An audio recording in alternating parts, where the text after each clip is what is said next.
Hi friends, ఈరోజు AP TET 2025 SA paper 2ఏలో ఏమేమి subjects ఉంటాయి, ఒక్కో సబ్జెక్ట్ నుంచి ఎన్ని ప్రశ్నలు వస్తాయి, మొత్తం ఎన్ని మార్కులు ఉంటాయి తెలుసుకుందాం. ముందుగా పేపర్ 2ఏ ఎస్ఏలో మొత్తం 4 విభాగాలు ఉంటాయి. మొదటిది పిల్లల అభివృద్ధి మరియు బోధన, ఐసీటీ ఇంటిగ్రేషన్.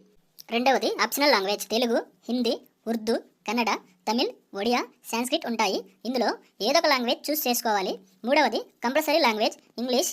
ఈ 3 సబ్జెక్ట్ నుంచి ఒక్కొక్క సబ్జెక్టుకి 30 ప్రశ్నలు 30 మార్కులకు ఉంటాయి. నాలుగవది కోర్ సబ్జెక్ట్, ఇందులో మ్యాథ్స్, సైన్స్, బయాలజీ. ఎస్ఏ కోసం కంపల్సరీగా మ్యాథ్స్ మరియు సైన్స్ పేపర్ అటెండ్ చేయాలి. ఇందులో మ్యాథ్స్ నుంచి 20 మార్కులు, ఫిజిక్స్ నుంచి 20 మార్కులు, బయాలజీ నుంచి 20 మార్కులకు ప్రశ్నపత్రం ఉంటుంది. సోషల్ ఎస్ఏ అభ్యర్థులకు 60 మార్కులతో కూడిన సోషల్ స్టడీస్ పేపర్ ఉంటుంది. లాంగ్వేజెస్కి ఎస్ఏ అభ్యర్థులకు ప్రత్యేక లాంగ్వేజీలో 60 మార్కులకు ప్రశ్నాపత్రం ఉంటుంది. ఈ కోర్ సబ్జెక్ట్ ఆప్షనల్గా ఉంటాయి. మొత్తంగా చూసుకుంటే మొత్తం 150 ప్రశ్నలకు 150 మార్కులకు ఉంటాయి. పరీక్షా వ్యవధి 2.5 గంటలు ఉంటుంది. వీటికి సంబంధించిన ఫుల్ సిలబస్ మనం నెక్స్ట్ వీడియోస్లో తెలుసుకుందాం.